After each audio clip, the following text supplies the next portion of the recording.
அனைவருக்கும் வணக்கம். இது பிஎஸ்இன் கிச்சன் யூடியூப் சேனல். கிட்டத்தட்ட ஒரு வாரத்துக்கு அப்புறம் நம்ம இன்னைக்கு சமையல் வீடியோ பதிவு பண்ணுறோம். இன்னைக்கு பார்த்தீங்கன்னா பிராமின் வீடுகளில், ஐயர் வீடுகளில் குறிப்பாக முருங்கைக்காய் சாம்பார் எப்படி பண்ணுவாங்க அப்படிங்கிறத நம்ம இந்த பதிவில் நம்ம பார்க்க போகிறோம். இதுக்கு தேவையான காய்கறிகள் முதலியே எடுத்து நீங்கள் நறுக்கி எடுத்து வச்சுக்கோங்க. இதில் பார்த்தீங்கன்னா ஒரு 2-3 முருங்கைக்காய் எடுத்துக்கோங்க, 2 உருளைக்கிழங்கு எடுத்துக்கோங்க, 2 பெரிய வெங்காயம் எடுத்துக்கோங்க, 2 தக்காளி, 2 கத்திரிக்காய். இது இந்த சாம்பார் செய்யறதுக்கு நம்ம எடுத்துக்கிறோம். கிட்டத்தட்ட பார்த்தீங்கன்னா ஒரு 7 பேர் வரைக்கும் இதை தாராளமாக சாப்பிடலாம். இது ஒயிட் ரைஸுக்கு மட்டும் இல்லாமல் இட்லி, தோசை இதுக்கெல்லாம் கூட இந்த சாம்பாரை நம்ம சைட் டிஷ்ஷாக எடுத்துக்கலாம். அந்த அளவுக்கு இது செம்ம டேஸ்ட்டாக இருக்கும்.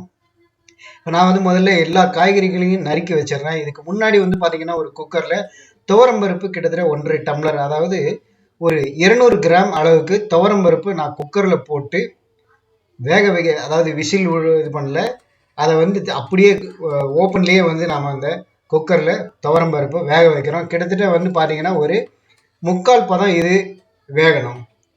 அந்த துவரம்பருப்பு ஒரு 10 நிமிஷம் நல்லா கொதித்த பிறகு அதை எடுத்து பார்த்தீங்கன்னா கையால் நசுக்கி பார்த்தாலே தெரியும், அது அமுங்கணும். அவ்வளோதான், ரொம்ப குழையணும்னு அவசியம் இல்லை. 3/4 பதம் இந்த துவரம்பருப்பு வெந்திருந்தாலே போகிறோம். அடுத்ததாக நம்ம இதில் காய்கறிகளை நறுக்கி வச்சிருக்கிற காய்கறிகள் ஒவ்வொன்றா நம்ம இதில் ஆட் பண்ணணும்.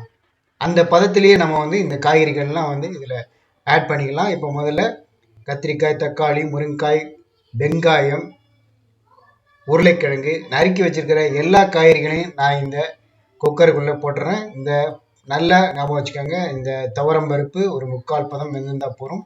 1 ஸ்பூன் அளவுக்கு மஞ்சள் தூள் ஆட் பண்ணிக்கோங்க. அடுத்ததாக 2 ஸ்பூன் அளவுக்கு கல்லுப்பு ஆட் பண்ணிக்கோங்க.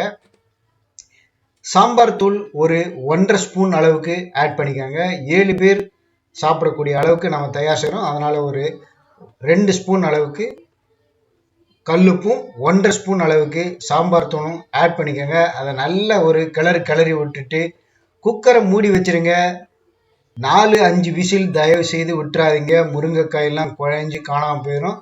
அதனால் 3 விசில் விடுங்க, அதுக்கு மேலே விடாதீங்க. 3 விசில் விட்டு ரிலீஸ் பண்ணி பார்த்தீங்கன்னா காய்கறிகள்லாம் நல்லா வெந்திருக்கும். குழஞ்சிருக்காது, ஆனால் நல்லா வெந்திருக்கும். இப்போ நம்ம அடிவிட்ட இதை ஒரு கிளறி பார்த்தாலே தெரியும், பருப்பெல்லாம் நல்லாவே வெந்திருக்கும்.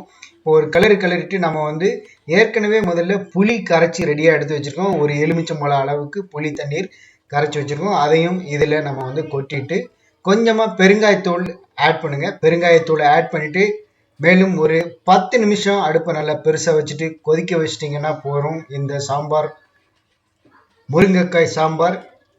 முக்கியமாக பிராமின் வீடுகளில், ஐயர் வீடுகளில் செய்யக்கூடிய முருங்கைக்காய் சாம்பார் இதே மாதிரி தான் இருக்கும். செம டேஸ்ட்டாக இருக்கும். இது நீங்கள் 7 பேர் அளவுக்கு வீட்டில் சாப்பிட்லாம். இட்லி, தோசைக்கு மட்டும் இல்லாமல் ஒயிட் ரைஸுக்கு சாப்பிட்றதுக்கு நல்லாயிருக்கும். சுட சுட சாத்தில் நல்ல நெய்யை விட்டு இந்த சாம்பாரை ஊற்றி அதில் அப்பளமும் போட்டு தொட்டு சாப்பிட்டீங்க அப்படின்னா செம்ம டேஸ்ட்டாக இருக்கும். கடைசியாக நம்ம இதில் பண்ண வேண்டிய வேலை என்னன்னு கேட்டிங்கன்னா, கடுகு, கொஞ்சமாக வெங்காயம், கருவேப்பிலை போட்டு தாளித்து கொட்டி மேலே கொத்தமல்லி இலையை கொஞ்சமாக நல்லா அலம்பிட்டு சின்ன சின்னதாக கட் பண்ணி அதில் தூவி விட்டிங்கன்னா இந்த சாம்பார் ரெடி. இதே மாதிரி நீங்கள் செய்து பார்த்துட்டு நம்ம வீடியோ பதிவுகளில் உங்களுடைய கமெண்ட்டுகளை தெரிவிங்க. மறக்காமல் நம்ம பிஎஸ்என் கிச்சன் யூடியூப் சேனலுக்கு அடுத்தடுத்த இது போன்ற சமையல் வீடியோக்களுக்கு சப்ஸ்கிரைப் பண்ணுங்கள். சேனலை சப்ஸ்கிரைப் பண்ண மறக்காதீங்க. உங்களுக்காக தான் இந்த வீடியோ பதிவு பண்ணுறேங்கிறத தயவு செய்து மறக்காதீங்க. வீடியோ பிடிச்சதுன்னா லைக் பண்ணுங்கள், எல்லாருக்கும் ஷேர் பண்ணுங்கள். அடுத்த ஒரு வீடியோ பதிவில் சந்திக்கிறேன். நன்றி. இது பிஎஸ் இன் கிச்சன் யூடியூப் சேனல்.